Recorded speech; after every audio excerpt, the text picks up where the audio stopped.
Hello, everybody. I am not Connor O'Brien. I am Simone Daniel, and I am very excited to be our substitute teacher for the evening. What kind of substitute teacher will be determined? Will I be the fun kind that plays math games? Or will I be the one that just tries to do way too much? Um, we'll see. Probably too much. I have a lot of really exciting guests on tonight onto the Fringe discussion show. A lot of femme energy, which is very exciting. We'll get to that in a minute, though. I'm a little nervous, guys. Sorry, I've never done this before. Usually Connor is here when I come on here, and he runs the show, and then I flail like a baby, and he like covers all my tracks, and it's really great for me. Yeah, he just texted me actually. You good? Yes, Connor, I'm good. Thank you. Help me. But yeah, we have a lot of exciting stuff to talk about tonight. Some good, some bad, the good that can come of the bad. A few housekeeping notes. If you have not yet been informed, this isn't really housekeeping. This is like the whole house. This is so exciting. If you've not yet heard, Fringe this year is changing its structure to a very cool thing called Fringe Under Glass. You can see more of that at Fringe's website, obviously anywhere here because you're watching this. So just click on anything. That's really, really cool. Let's hop in because I don't love being solo. So our first guests tonight are two women who have jumped into action in light of the current really horrific crisis in Lebanon. Their names are Antoinette and Joelle, and let's bring them on right now. Hello, ladies. Hi. Great to see you. Very nice mask looks. Thank you. Very responsible. Look at this. People coming together from outside of their family pod to organize. That's right. Thanks for having us, Simone. I am terribly excited to have you. Thank you for coming on. Thank you so much. So let's jump right in. It has not been a great week for Lebanon and those of us members of the diaspora all over the world who are very shaken and just trying to help in any way we can. Do you want to give a little overview of the situation to people who may not be fully aware of what's going on? Okay, well, what happened was on August 4th, there was an explosion in Lebanon, which was devastating. 300,000 people are homeless as a result of this explosion, including 80,000 children. Infrastructure, houses, a huge area. It is the third largest explosion in history after the atomic bombs. It's the worst part about it, though, is that the country was already falling apart before this happened. Like, the country was in extreme crisis 10 days ago, before the explosion. And now this is just the last thing it needed, and this is just devastating. Antoinette, would you like that? Yeah, I mean, so overseas, obviously, I mean, we're heartbroken along with everybody else who has any kind of Lebanese roots around the world. Joelle and I are first generation Lebanese. We've visited Lebanon plenty of times. I mean, Joelle lived in Lebanon for quite some time with her husband and daughter. And, we're just, anytime something like this happens, I mean, not obviously on this scale, but in the past, we've always tried to find ways to show solidarity. And I think this is kind of the worst in our recent memory, just the worst condition Lebanon has been in. So, we're older now. We have better ideas. Like, we were like, we can mobilize better, I tend to feel. So just Joelle had a great idea this week, and we've been running with it. So maybe you should talk about it because it's kind of like your brainchild. It is actually a collective idea based on a lot of different ideas put together. This is the first phase. The first phase of what we're doing is gathering all of the local Lebanese-owned businesses in unity to kind of provide gifts and things to people who donate during our fundraiser. We're going to be doing a social media fundraiser over the next 6 days, starting tomorrow, in our area. And this is phase one of it. We are hoping that our community will come together and support the 3 vetted organizations that we have chosen, which are Lebanese Red Cross, Lebanese Food Bank, and Beit al-Baraka. There are others. Those are the 3 that we did our due diligence. We went, we contacted our people in Lebanon who are on the ground, who are cleaning up every day, who have seen these organizations there. They've seen them in action. They're organizations that have been around for a long time, not just starting now, not just starting October. As you know, the government has been in shambles since October and long before, but that's not what we're focusing on. What we're focusing on is just trying to find the organizations that the people trust in the most and that are actually getting things done and that have been around and are doing what we want them to do. Yeah, and that's something that's been like kind of intense, is like trying to make sure, for those of us who do know the situation, making sure that the organizations that you're donating to are legitimate. And I know people have been seeing NGO a lot on posts, like NGOs, this is an NGO, this is a non-government organization. And just to clarify for those who don't know, the whatever happened here, the source of it was ultimately government corruption. And you cannot donate this money to the Lebanese government because it won't get to helping people. So when you see an NGO, that's just a non-government organization, definitely that's what you're looking for, but you also want to make sure that it's vetted. So like if you're going to donate to something, do a little bit of research.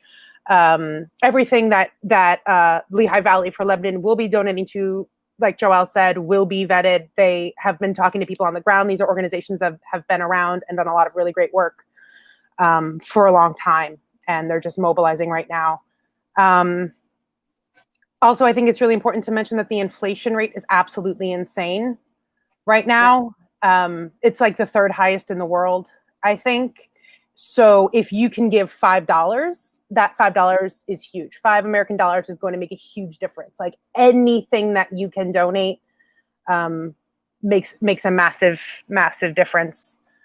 What do you think is the biggest need right now? What do you think is the best way for people to help out? Yeah.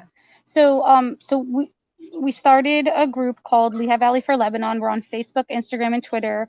And we kind of had the fundraiser idea first, and then we're like, okay, well, let's make a group and have some like sustainability and like continuity of like fundraisers and relief and aid for Lebanon for many, many years to come if we can.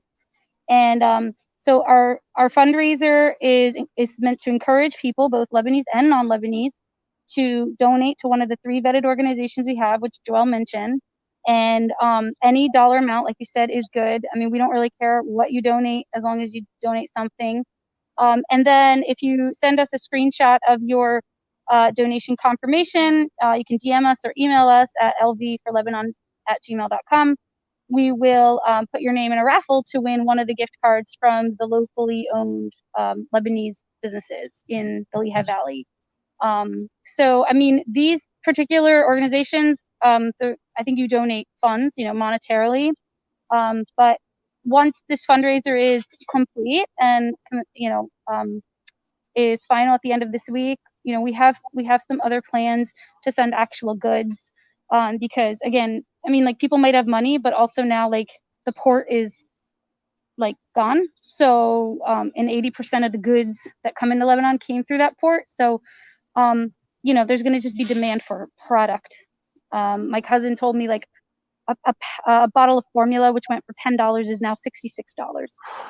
And the diapers are, like a Pampers type diaper that would cost $40 here is like $100 there a pack. So we're going to, work on sending goods to specific families who need it, not just, to random people who are going to not do the right thing with it.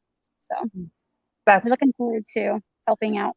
That's so helpful. It's really great to know that there are people who not only are able to help and send things, but are able to organize other people and giving them a place to go and a place to help. Because I know a lot of people I know have reached out to me, friends who have been like, "What do I do? Who do I give to? What do I do here?" And this is super, super helpful, Yeah. especially in the Lehigh Valley, which has such a gigantic Lebanese population and has so many people around them. I'm sure who are reaching out. So it's really great that you all are organizing this for them. So thank you for that. We're fortunate to have ties there, like to actually know people and have family there who can lead us in the right direction. So if anyone's concerned, like I don't know who to donate to or whatever, you can reach out to any three of us actually, and we can help you out there. What did I want to say? I forget. Sorry. Awesome.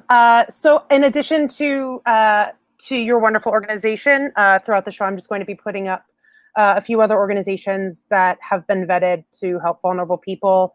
Some new to this disaster, but like as I said, vetted by people on the ground that I trust who did the work, and some that have been around for a while. Is there anything else that the two of you would like to share with us, to tell anybody right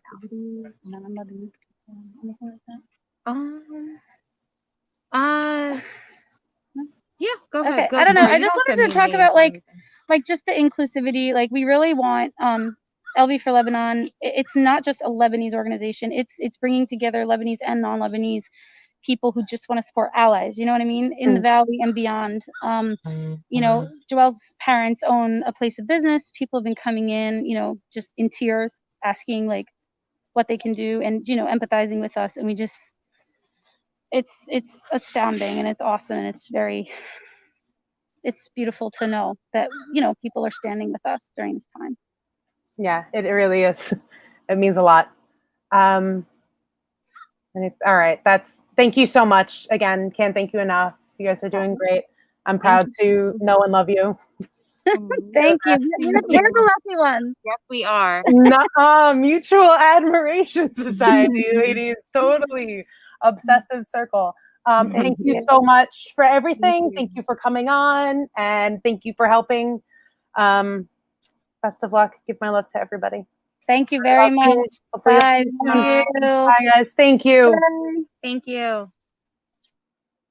All right. So as you guys can see, thank you to our wonderful guests. We have their information scrolling across the bottom of the screen. And as I said, throughout the show, I'm going to be putting up a few organizations. For instance, this is Gestures from the Heart. You can follow them on Instagram. They provide meals to those most vulnerable, by people who are really negatively affected. But also they had been feeding the elderly, the vulnerable, the sick for a long time, providing them warm meals, giving them care. So we're really grateful to them. If you can follow them on Instagram, that would be great. And again, there are so many organizations. These are just a few.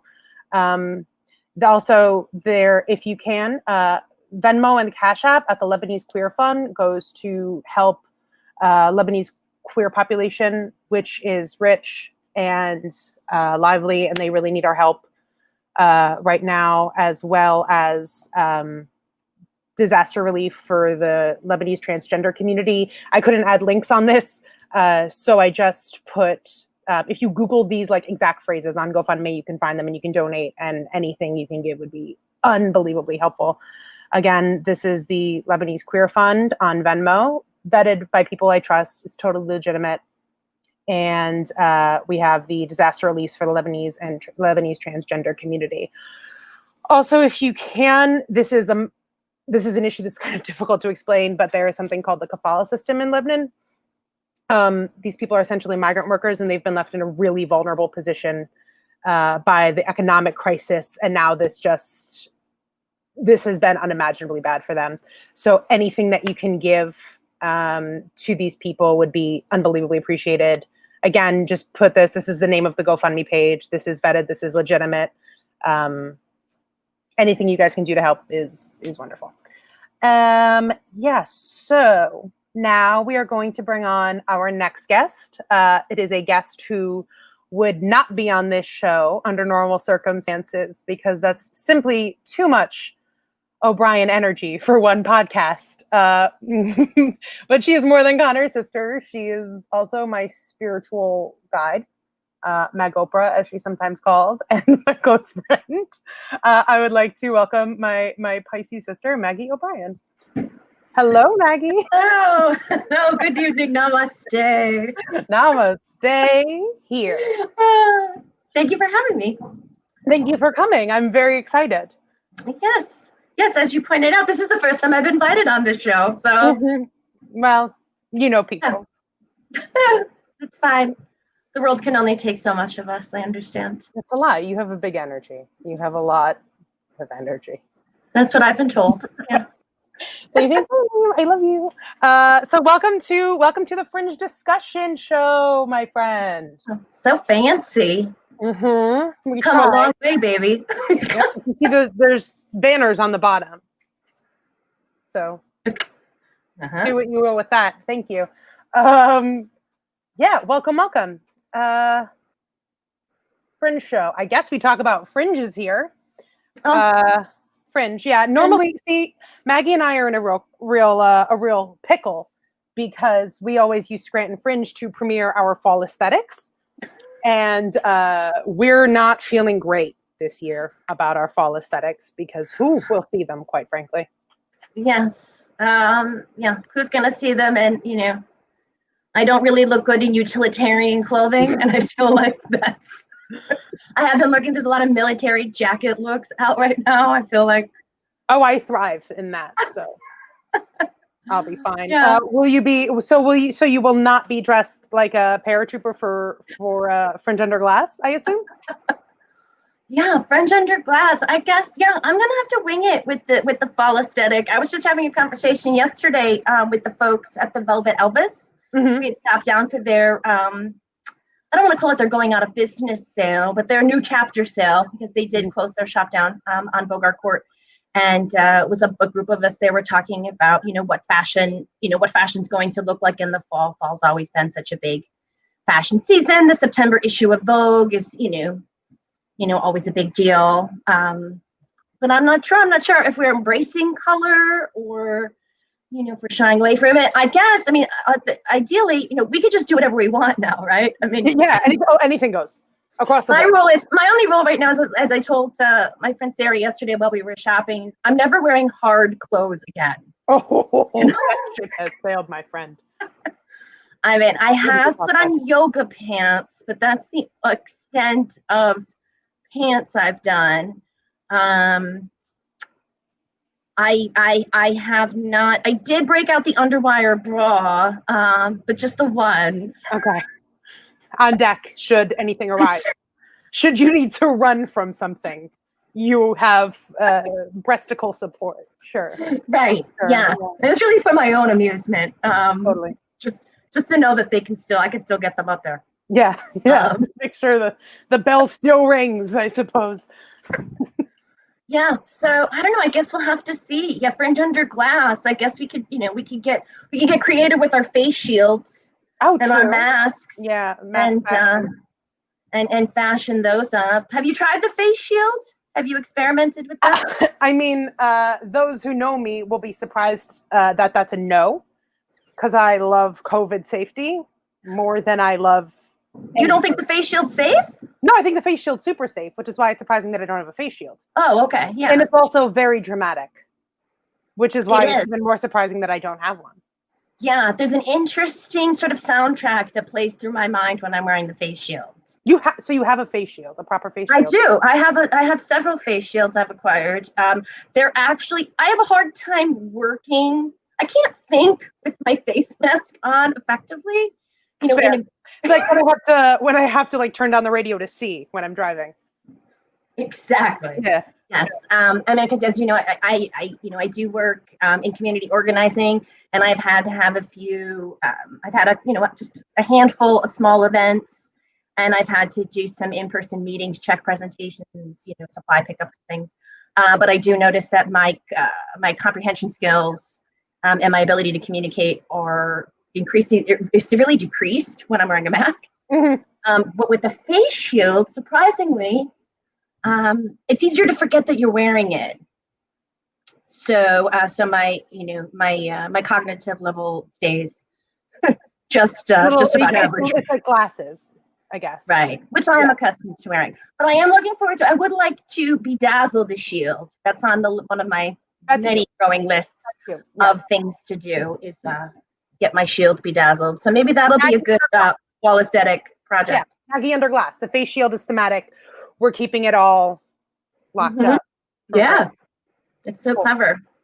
I know. And I'm the face. I guess I will have to especially roll out the red carpet because my image from our production of The Fourth Wall is.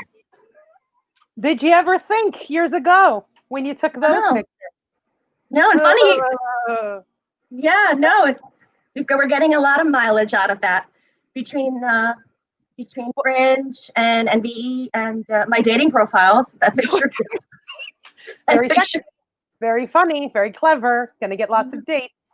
Yeah, I mean that was. You're also a member of the New Vintage Ensemble, so our motto was always photo shoot then event. Who could have known? I instituted that model. We'll do a photo shoot and then we'll nail down the script. Yeah, that was the second we met. The first time we met was the audition. The second time we met was at the photo shoot. Yeah, and then, boy, oh boy. Yeah. We lived up to it. We lived up to it. We did. It was good. Yeah, we always have the pictures. You never know when the world's going to shut down and you're going to need some really interesting, specific stock photography. Yeah.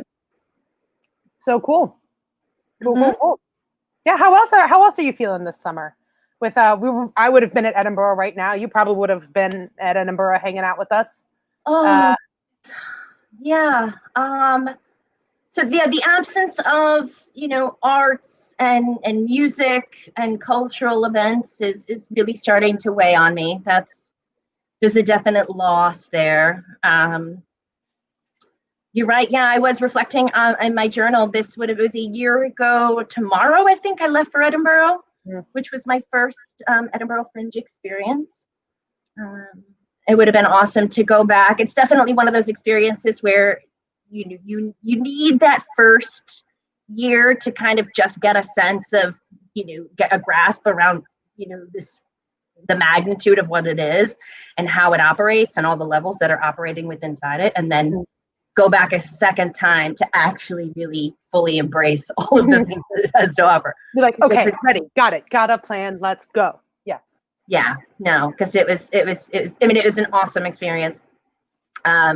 But I do look forward to returning someday to experience it, and it's all its glory. But I mean, what a huge, it's the third largest ticketed event in the world, and it's not happening. Yeah. The Olympics. I mean, all of those artists that depend on that exposure and that income, it's unbelievable. So are you saying it's not a great time to be an artist professionally? Wow. Yeah. Yeah. I mean, as we've talked about, we haven't even begun to really dissect all the impact that this COVID experience, if we can even just sum it up in COVID's just now, I feel like one component of a larger traumatic experience that's happening. Every day is a new fresh hell. Yeah. But yeah, so the impact that it's having on the arts, not even in the short term, but in the long term, is overwhelming. And I find myself as even just as an amateur artist, it's very challenging to create in this environment. It's really hard to focus and feel inspired and motivated to to document this experience, or imagine a life outside of this, prepare for what's next. I mean, even under the the miracle that comes sometime this fall, that the veil should lift and they pull all the restrictions, and it's if this disease, this virus just blows away like we've been told it was going to, nobody has anything ready to put up. no one has anything, necessarily. And I can't speak to everybody's experience, obviously, but for a theater perspective, we need to be able to gather to prepare. And that's why I'm so impressed with what you've done with the Shakespeare Festival and all the work you guys have done in quarantine, because that's really impressive. Just even to have the like I said, the motivation to do so, and the creativity and inspiration to make that happen under such challenging circumstances is a testament to your commitment and talent. So bravo.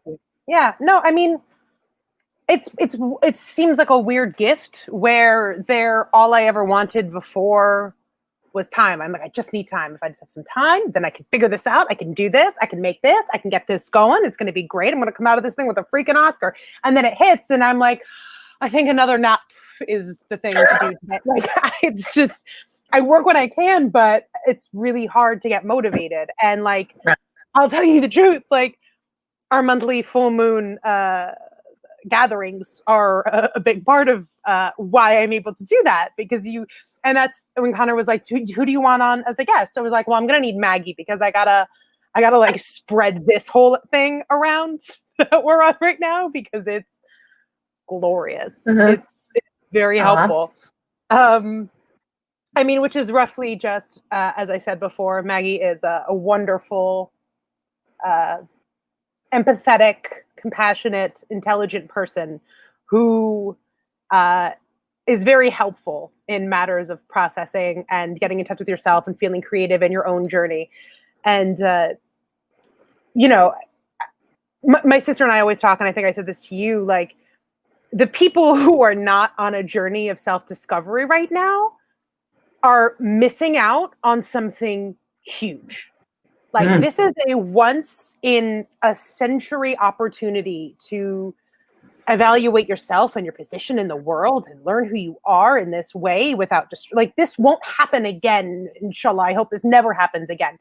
But if it does, but like, the people who are not using this time to learn about themselves are missing out. Like, what do you feel? Can you speak a little about like the journey that you feel like you are on through this time and that impact? Sure. Well, first of all, thank you. I'm glad to know that that you and our monthly full moon restoration support group is valuable. It's super valuable to me too.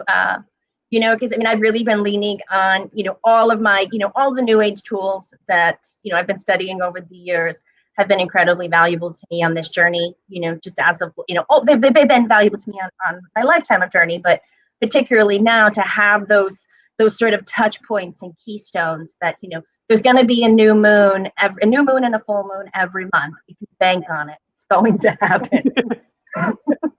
And, I mean, in all of the, cosmic activity and energies that are happening, and are reflecting back to us what our experience is right now here in the world, and offer great opportunity for self-reflection and insight into who we are as people, and that's mirrored in the current social justice issues and the economic climate, the world as a whole.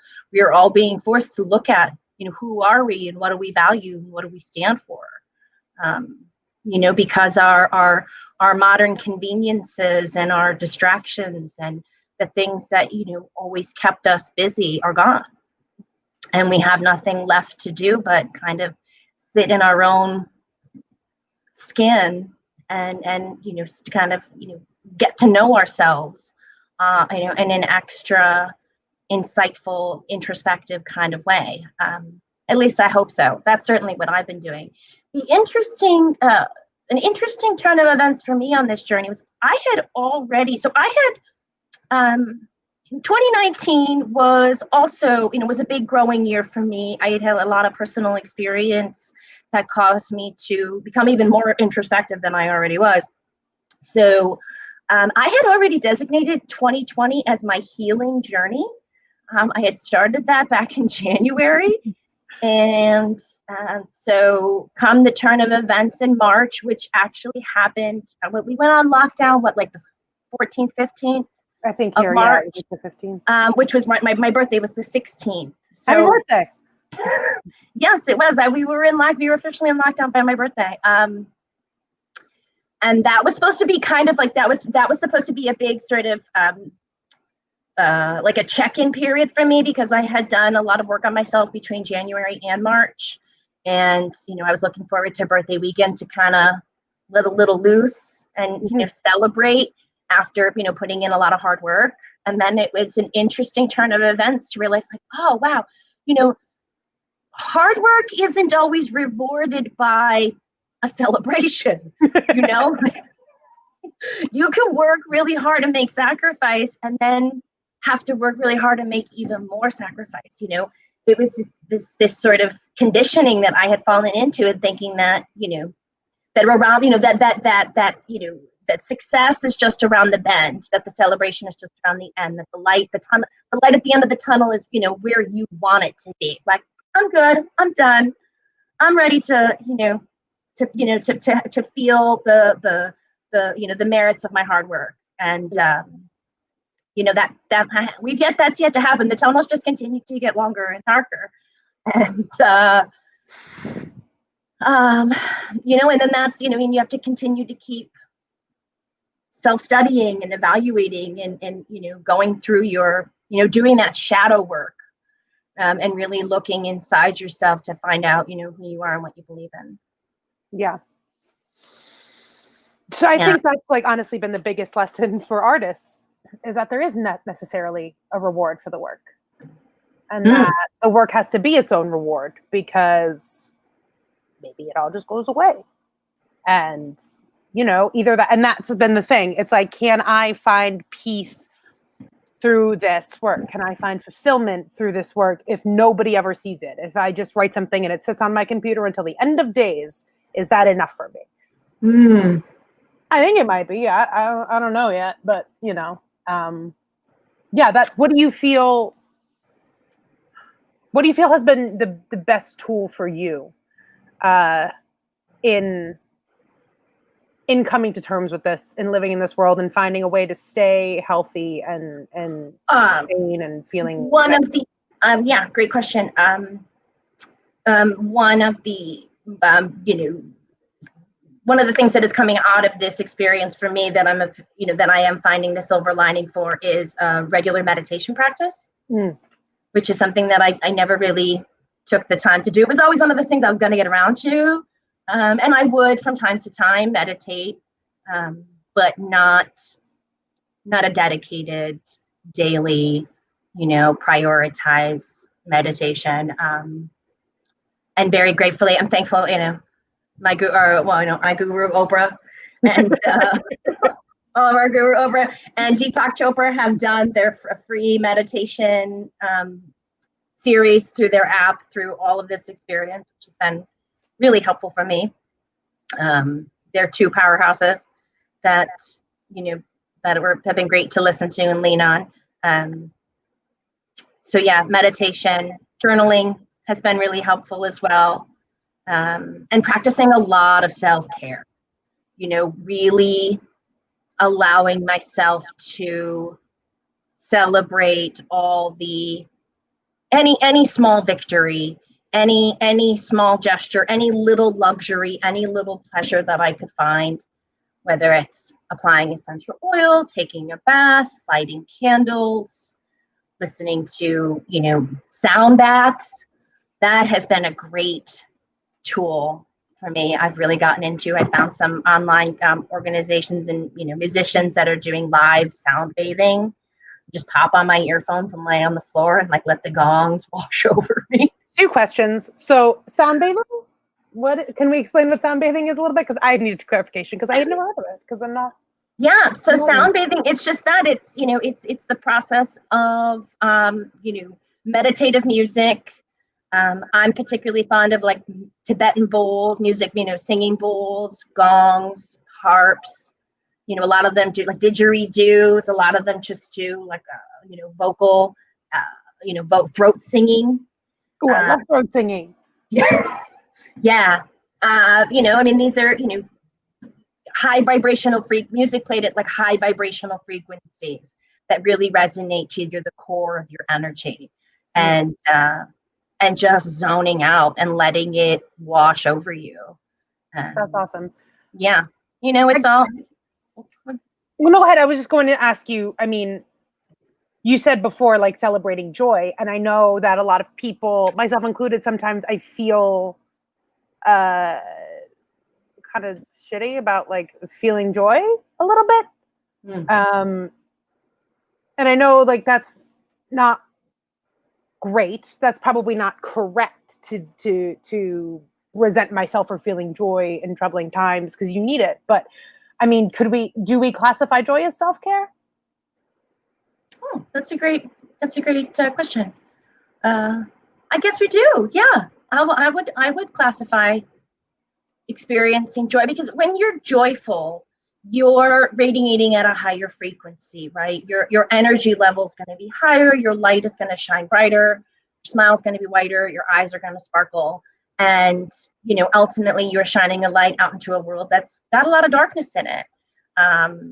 So by holding a high vibration, whether you're, the concept that I try to live by is, while I get to receive the benefit of it personally because it makes me feel better, there's a residual benefit because I'm paying it forward, right? And that other people can sense it and feel it and get that light shined on them, when they may need it more. And that can be done. And while we are in this kind of quarantine environment, energy can't read distance. Energy knows no boundaries. You can send. I know. There's. It's very cliche. Sending good vibes, sending thoughts and prayers. That sort of love and light, basic mentality can be sometimes trivialized, but in essence it's true. But good vibrations can travel, good energy can travel. You can send that to your friends and family, and they can receive it if they're open to receiving it. And that's the same with joy. By just keeping your vibe high, you're going to keep the frequency around you, and those that are in your circle are going to benefit from that. So that's beautiful. So it's not selfish to feel joy. It's not at all selfish to feel joy. No. And that's, I think that a lot of that can be very misleading. I think there's a lot to be said about that sort of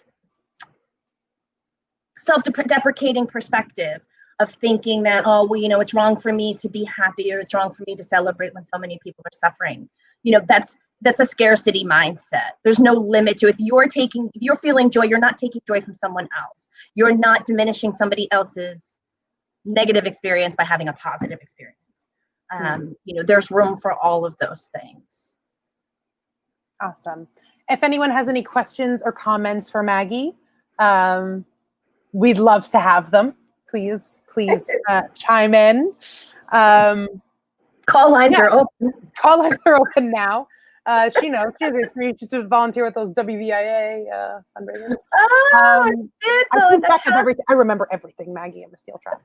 So, we talk a lot about this idea of the light and how you use your light in the world, and maybe confronting people who we don't necessarily agree with, and approaching them with light, not letting them diminish our light. If we feel like this is a lost cause, do not scream at a stranger ad nauseum. This will do nothing. Maintain your own light and spread it to the places where you can actually help. There is an election coming up, and I don't know that I can't not yell at strangers, but that's something that's part of my journey, frankly. Do you have any thoughts on the upcoming election? I know you are actually like an election judge, and I want you to tell us what you think the state of this election is, like locally, and also just energetically how we can approach it, because this is going to be a very toxic time, a very troubling time, a very high stress time. What can we do to stay healthy? What can we do to go the distance? What can we do to ensure a safe, fair, positive election in our community? Right. Yeah. Those are very important, all very important issues to address right now. So we have the election happening on November 3rd. Energetically, some of my gurus that I've consulted and different, podcasts I've listened to, blogs I read, the cosmic energy is completely aligned with what we're experiencing. There's going to be a lot of planetary unrest between now and November.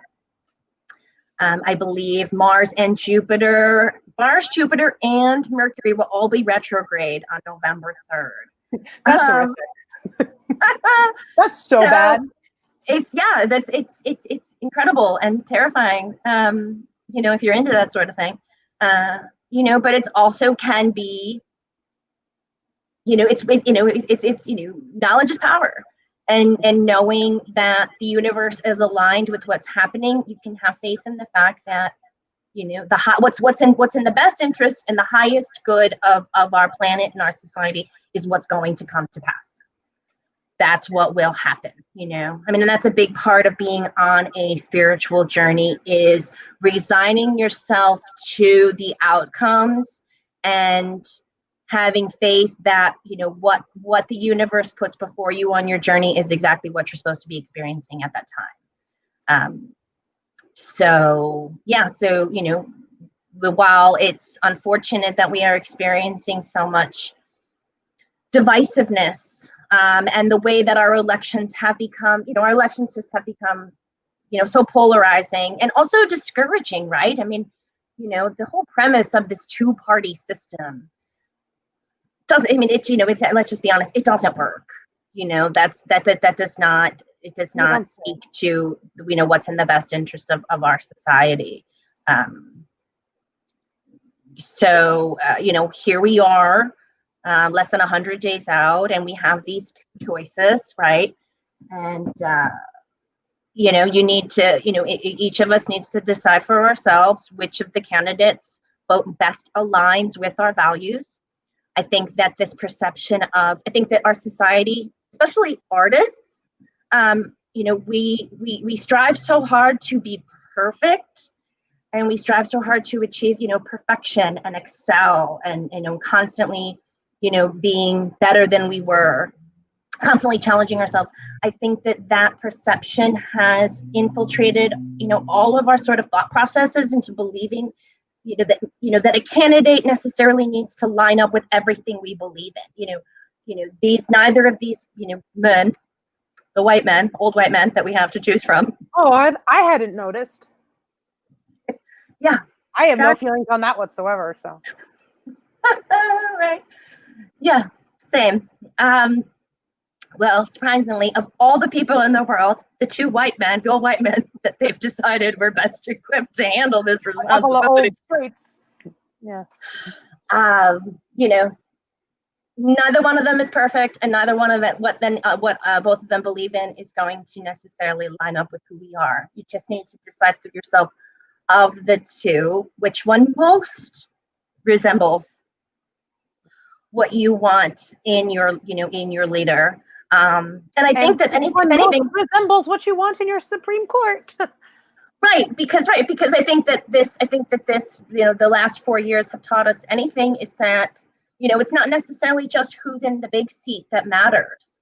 Local elections are important. Yes. State elections are important. Who re-electing to represent us in your community is really even more important. It's going to have a larger impact. Who's the mayor of your town? Who the city council people are on your town? Who your state representative, your congressman, your senators?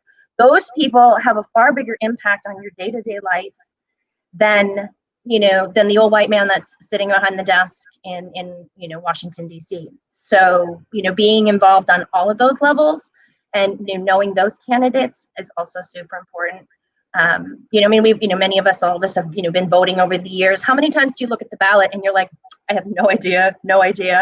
All those. Lady, check, Democrat, check. Yeah, sure. Oh, Right. yeah. Sure. Yeah, exactly. I've I been don't there. know, I guess.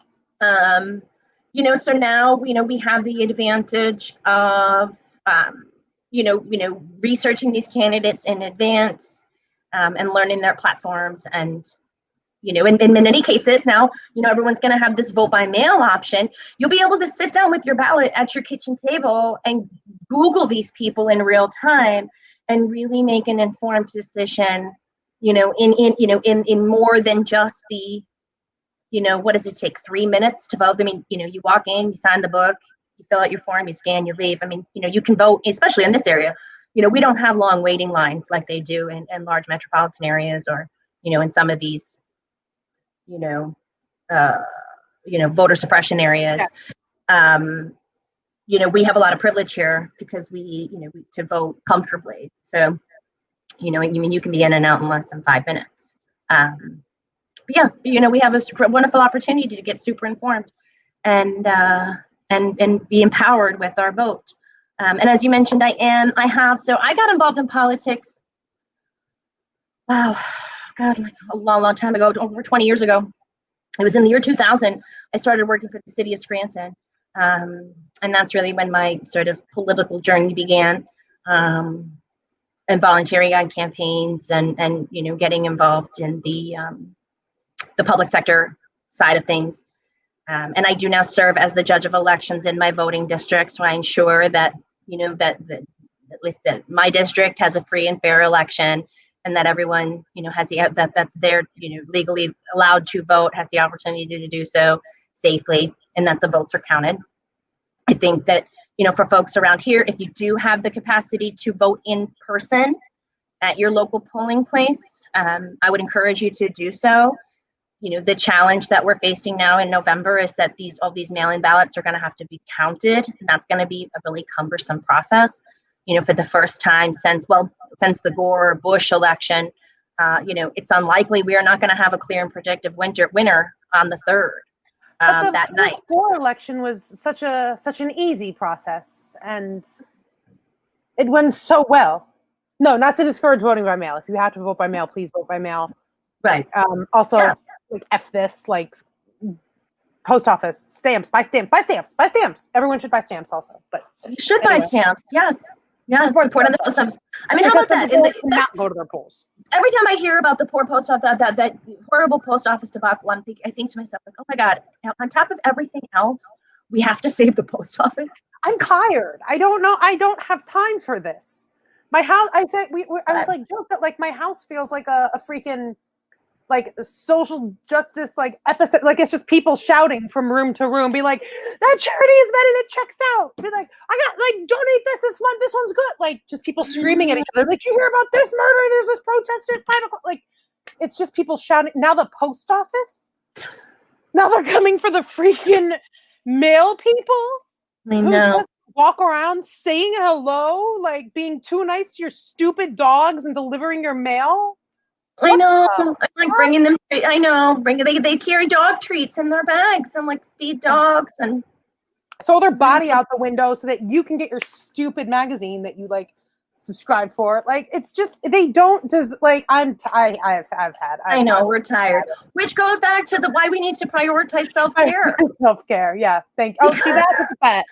Wow, we're good. Because so in what we're experiencing collectively, we are experiencing a collective traumatic experience. Unlike anything we've ever experienced in our lifetimes. I don't know. I mean, and nothing. I would say, like, we really can't compare it to anything because, any of the other large-scale traumatic events that this nation's experienced didn't happen online. Right? We didn't have the internet to have to share it. So, the hits just keep on coming.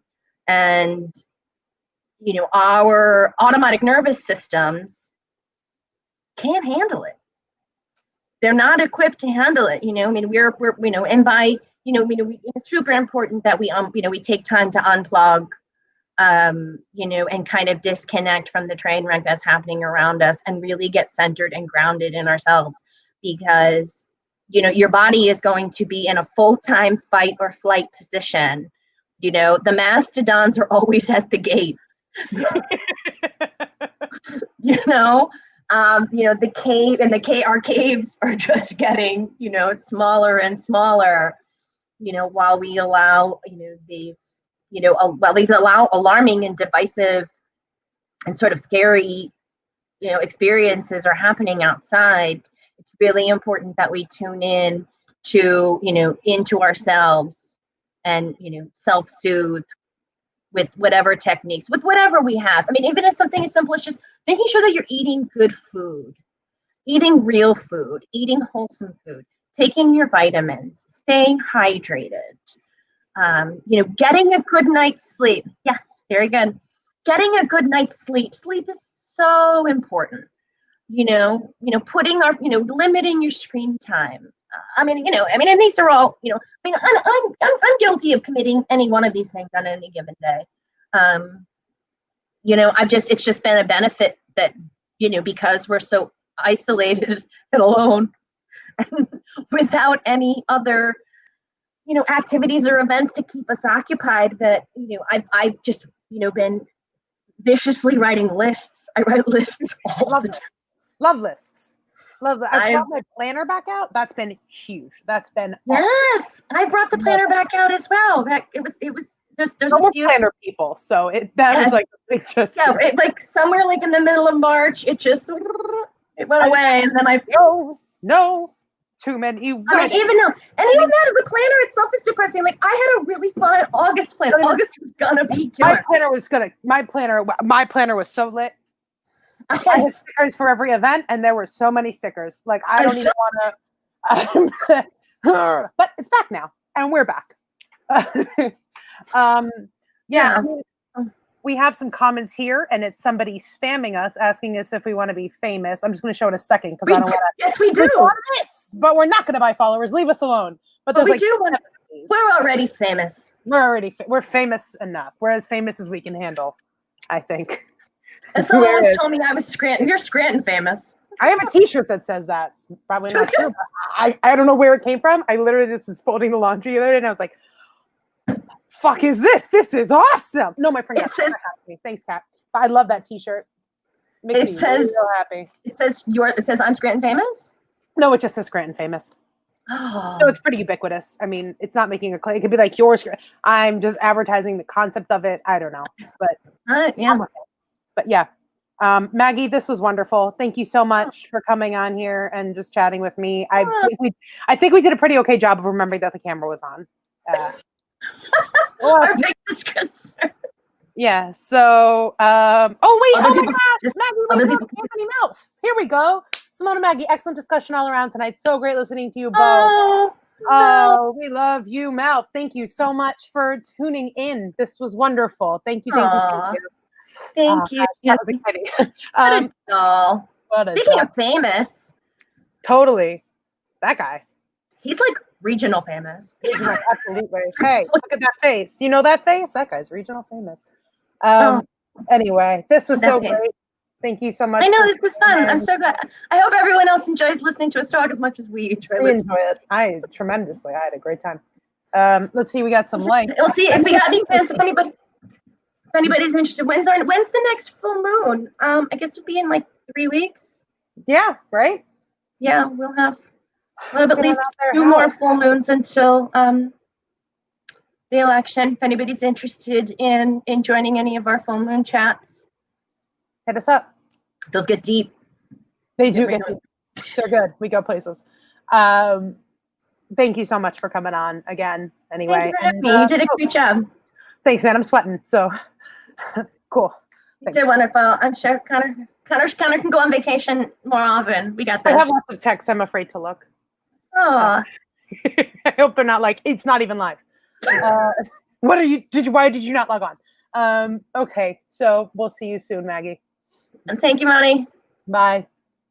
Thank you so much to everybody for tuning in tonight. I really, really, really appreciate it. Thank you to all of our guests, Antoinette and Joelle from, sorry, I'm trying to find my banner, from Lehigh Valley for Lebanon. Again, anything you can do to help is huge. LV for Lebanon, they'll help you. Any of these organizations that I put up, the Queer Lebanese Fund, we have the Lebanese Transgender Community Fund, the Kafala Relief Fund, and Gestures from the Heart, also the Lebanese Red Cross, the official Lebanese Red Cross.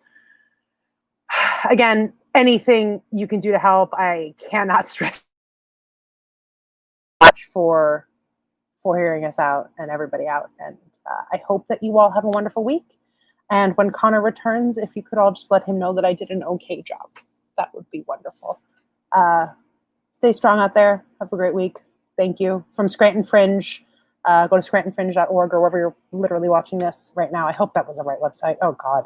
Just click on anything here for more information on the Fringe. If you have any questions, you can email info@scrantonfringe.com. Thanks so much, guys.